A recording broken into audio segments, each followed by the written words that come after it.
Alright, welcome back to this build series. This is part 2 of a multi-part series, and this is Tim Odell with Odell Complete Concrete.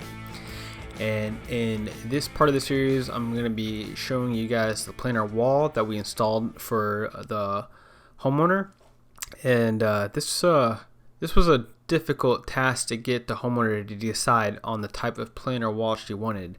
I actually did have a completely different order placed already before we went with this block, and the block that we went with was Western Universal from Bellegarde, Victorian color. And before she even decided to go with this exact block, I had to scramble last minute, making a couple calls over to Bellegarde and my delivery service, making sure that they haven't already had this order all packaged up and ready for delivery, because if it was going to get packaged and delivered, it would have been a 30% fee to restock all that to get this order changed out. Luckily, I was able to catch them just at the nick of time before they did package everything with one of my good buddies from the supply store to be able to swap out the material, no extra charge, because normally it'd be a 30% restocking fee. So we were able to save the job right there and then and there for this part of the video series. Because if she didn't get the material she wanted and she had to pay that extra 30% restocking fee, I think this job would have went south right from the beginning.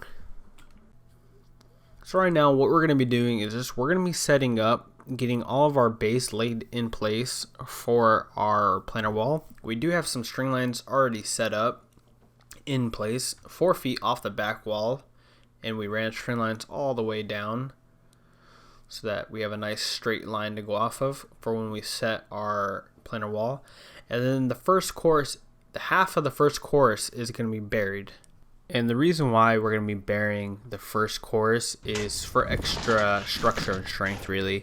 It's a pretty small planar wall. It's not really retaining anything, so it's not like this planar wall needs much structure, but I did want to try to give it as much structure as possible. And then you can also see the base we're using for the planar wall. The base that we're using is a 3/4 inch recycled concrete base, and then we also are using a tamper to help tamp and compact all of the base. What we like to do is wet it and then pound it down.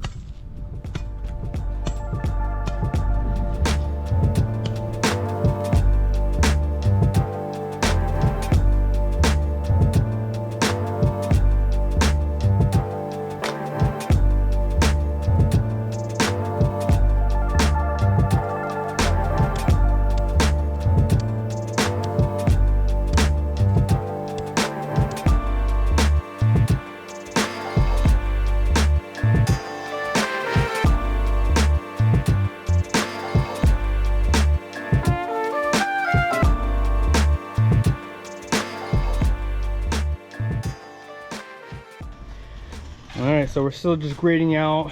Second day of building the wall. We didn't get too far on the first day, but we were doing a lot of base and setup on the first day. We got Jimmy right now going down on this little homemade jig we made. Same height as the wall, as the block we're using. And we got our string line set to the wall height. We're just kind of going down, grading it. We're staying a little bit above though, as you can see right there, because once we wet and compact it, it's going to push all the base down.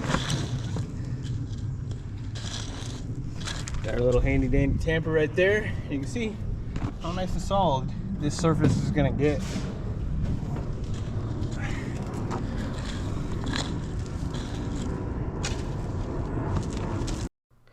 Now the first course you lay is always the most crucial course, because this course is gonna set the tone for the rest of the courses that you stack on top of your wall. So it's very important that you take your time, spend extra time on this first course, because after that it's a breeze and you just start stacking. Alright, let's see what we got. Okay, maybe this one wasn't that good. I was just about to say, Shane and Jimmy, they were laying this base so good for me. I was just setting block down This one, and this one I just laid down. I didn't have to touch them at all. But I mean, shit, look at that. Pretty good overall. Let's check the next one. Let's see if they got the next one perfect. Yeah, because this base is hard to lay on. It's not sand. This is road base. There's a lot of big jagged rocks in here, so it's a little bit tougher to get flat surface. Okay, this one's a little high, but that's okay. I'd rather be high than low. That's for sure.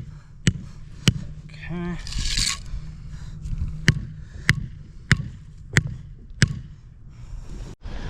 So one thing I wanted to also mention about this block, there's no little lips on the back of them, since it is mainly just a little planer wall, not retaining. They don't interlock together. You just pretty much stack these guys on top of each other.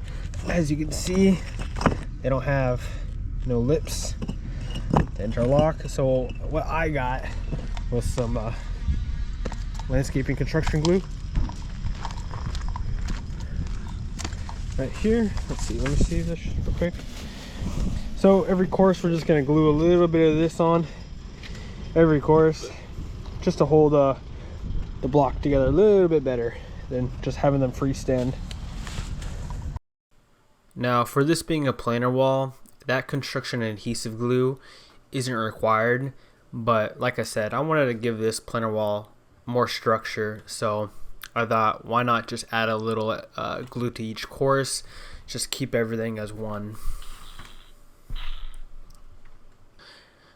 And then so you can see I'm going down laying the first course with the 4-foot Milwaukee level, and then Shane is ahead of me wetting and compacting all of the base, making sure that I don't have to mess around with the first course so much, having to pound the hell out of it to get it to the string line height. And then here's the glue in action as we do start our next course. We're just laying a bead of this glue and just laying. And then we add a little bit to the side as well for each block. And that just, like I said, helps give us a little bit more structure to everything.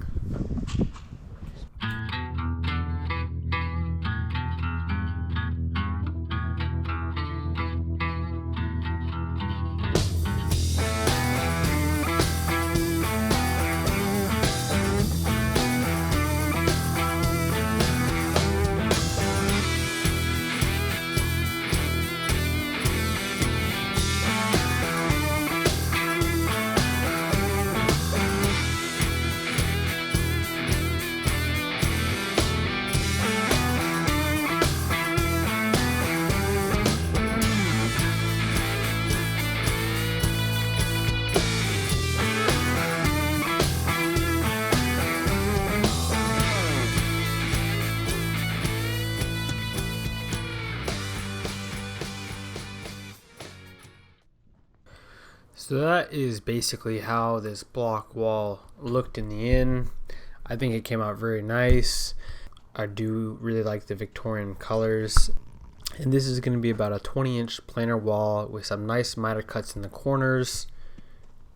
We have about a 3-inch overhang for the top caps.